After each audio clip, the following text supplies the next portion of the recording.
একটা ভয়ঙ্কর জায়গা, যে জায়গায় প্রায় 30 বছর যাবত কোনো মানুষ আসে না। সবকিছু শুনশান আর শুনশান। যখন আমি এসেছি তখন একটা ভয়ঙ্কর রূপ দেখেছি। এই জায়গাটা একটা ভয়ঙ্কর ভয়ঙ্কর দেখতে। আজকে আমি এমন জায়গায় এসেছি সেই জায়গাটা সবার কাছে পরিচিত নয় এবং সেই জায়গাটা অনেক ভয়ঙ্কর। আমি শুনেছি এই জায়গাটায় অনেক ভয়ঙ্কর কিছু ঘটে সন্ধ্যার দিকে এবং রাতের বেলা। এই জায়গায় কেউ আসতে চায় না, কেননা এই জায়গাটা অনেক ভয়ঙ্কর দিনের বেলাও। শুনেছি মানুষ যদি একবার রাতের বেলা বা সন্ধ্যার দিকে এই জায়গায় আসে সে আর ফেরত যেতে পারে না। এই জন্য আমি অনেক কষ্ট করে আপনাদের দেখানোর জন্য আমি এই জায়গায় এসেছি। এই ভয়ঙ্কর জায়গায় শুধুমাত্র আপনাদের জন্য দেখাবো এই জায়গাটা কিরকম ভয়ঙ্কর। দেখেন, এই জায়গায় একটি ঘর পরিত্যক্ত পড়ে আছে, কিন্তু কেউ নাই। একদম ভয়ঙ্কর শুনশান, কোনো শব্দ নাই। ঘরের ভিতরে অনেক জিনিসপত্র পড়ে আছে কিন্তু কোনো মানুষ নাই।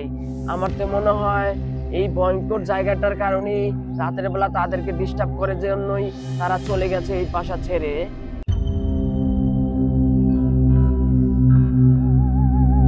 মানুষের কাছে শুনেছি এই বাসাটায় রাতের বেলা অনেক ডিস্টার্ব করতো মানুষদের। যেই বাসায় যারা থাকতো তাদেরকে প্রতিদিন রাতের বেলা ডিস্টার্ব করতো। এই জন্য এই বাসাটা যারা ছিল তারা চলে গেছে এই বাসা থেকে। এখন সবকিছু শুনশান এবং নীরব আছে। সবকিছু ভাঙ্গা আর এবং পুরাতনের মতো পড়ে আছে। কেউ কোনো কিছু ধরে না, কেননা এই বাসায় কোনো মানুষ আর আসে না। এই জায়গাটাও আর কোনো মানুষ আসে না, একদম নীরব থাকে সব সময়। এই জন্য আমি অনেক ভয়ে আছি, কখন কি হয় জানি না। শুনেছি এই বাসাটা 30 বছর ধরে পড়ে আছে এইভাবেই। এই জায়গায় কোনো মানুষ আর আসে না ভয়ে। আপনাদের মাঝে এই দৃশ্য, এই জায়গাটা দেখানোর জন্য আপনাদেরকে দেখাচ্ছি আমার জীবনের পরোয়া করে।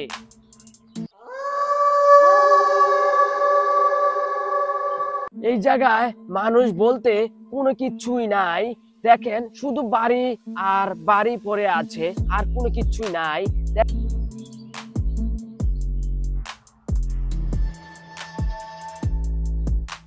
বর্তমানে এই জায়গাটা ভয়ঙ্কর রূপে পরিবর্তন হয়েছে। এখন এটা এত ভয়ঙ্কর যা মানুষ এখনো কল্পনা করতে পারছে না।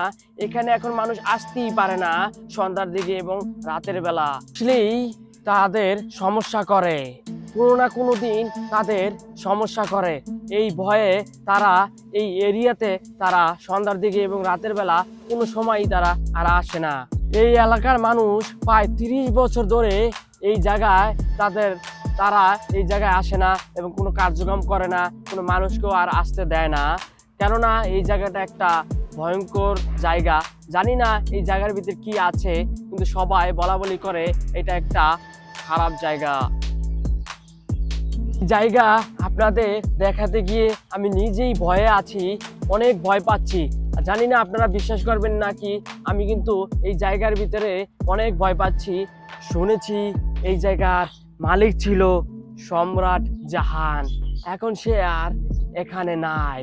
সে যাওয়ার পরেই এই জায়গাটা পরিত্যক্ত পরিণত হয়েছে এবং ভয়ঙ্কর রূপে শো করেছে মানুষের কাছে। এখন মানুষ অনেক আতঙ্কে আছে।